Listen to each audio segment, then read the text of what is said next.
Mire, a menudo asumimos que el Estado y los sistemas de protección social solo padecen bajo los azotes de recortes obvios y groseros que merman abiertamente las plantillas o privatizan a bombo y platillo recursos anteriormente colectivos.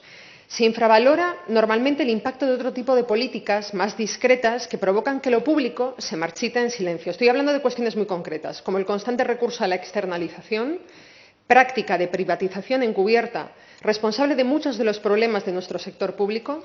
Pienso, por ejemplo, en la falta de recursos en el Servicio Público de Empleo, que convierte a las ETT en todopoderosos gestores de la precariedad. También podríamos referirnos al envejecimiento forzoso de plantillas asfixiadas en los hechos al no reponer efectivos y a decenas de mecanismos por los que se condena al sector público a un largo languidecer. Y, en términos generales, deberíamos prestar más atención a lo no hecho, a las políticas no ejecutadas, a los gobiernos que no utilizan toda la capacidad parlamentaria o ejecutiva para respaldar sus palabras con compromisos. En la política, como en la vida, no hacer nada también es una manera de ejercer el poder y tomar decisiones. Y en el duro contexto que vivimos, todos los gobiernos corren el riesgo de confundir la necesaria prudencia con la inacción. Adoptar soluciones conservadoras, cortoplacistas, que persigan simplemente mantener las cosas como están, en lugar de prepararse para acometer una profunda reforma de nuestras estructuras socioeconómicas. Hay margen, sin embargo, para tomar decisiones y deberíamos huir de cualquier lectura dicotómica de la sociedad que pretenda contraponer la defensa de un empleo de calidad y la eficiencia del sector público. Al contrario, si algo ha demostrado la pandemia es que, en caso de emergencia, las y los trabajadores públicos se erigen en el dique de contención tras el que nos refugiamos. Por ello, creo que resulta triste y, al mismo tiempo, preocupante que las trabajadoras de las residencias públicas asturianas tengan que defender que se apliquen las normas respecto a sus vacaciones o permisos, o que no vayan a cobrar la peligrosidad, o que no se les aplique el coeficiente bonificador por trabajos nocturnos. La mortalidad de esta pandemia habría sido incomparablemente superior si las trabajadoras de las residencias y de ayuda a domicilio no hubieran sostenido nuestro sistema de cuidados.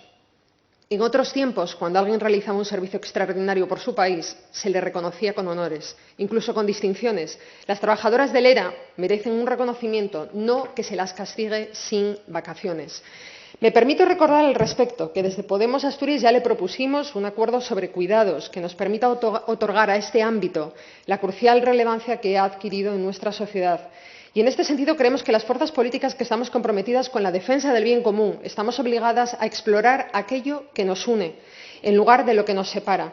Por eso llevamos meses insistiendo en la necesidad de diálogo para avanzar hacia una reconstrucción de nuestra economía que nos permita reducir la desigualdad y avanzar hacia una mejor redistribución de la riqueza. Hemos puesto sobre la mesa, de hecho, diversas propuestas de acuerdos en torno a nuestra soberanía energética y productiva.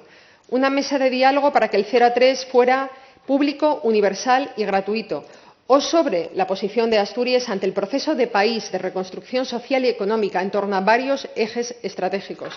También le manifestamos desde esta misma tribuna nuestros temores ante eventuales recortes en lo público, y usted nos invitó a explicar cómo abordaríamos precisamente esa reforma. Creo que deberíamos fijar un terreno de juego común, a partir de elementos en los que parece haber consenso, matices al margen. El sector público no debe contraerse, sino más bien reforzarse. Tampoco se podrían aceptar recortes encubiertos, como dejar de cubrir jubilaciones o externalizar sectores de la función pública. Si la crisis de las residencias para mayores durante el coronavirus o las dificultades de la sanidad madrileña nos han dejado algo claro, es que necesitamos más sector público. A partir de ese consenso fundamental, creemos que es posible y necesario desarrollar un plan integral que nos permita acometer esa reforma necesaria a partir de una auditoría sistemática que contribuya a optimizar la calidad del empleo y de los servicios a la ciudadanía. Optimizar el sector público implica, desde nuestro punto de vista, integrar en la Administración las funciones de aquellas empresas y fundaciones que no tengan naturaleza estrictamente empresarial, o evaluar el rendimiento y coste de los servicios externalizados para valorar si procede recuperar su gestión pública. En línea con ese esfuerzo por racionalizar esa estructura pública, nos parece necesario reducir a la mitad el número de asesores políticos en la presidencia del Gobierno y en las consejerías, así como los puestos directivos en las empresas y fundaciones públicas. También creemos que es prioritario reforzar la plantilla de personal sanitario y asistencial, tanto en el ámbito de la salud pública como en el de las residencias de mayores.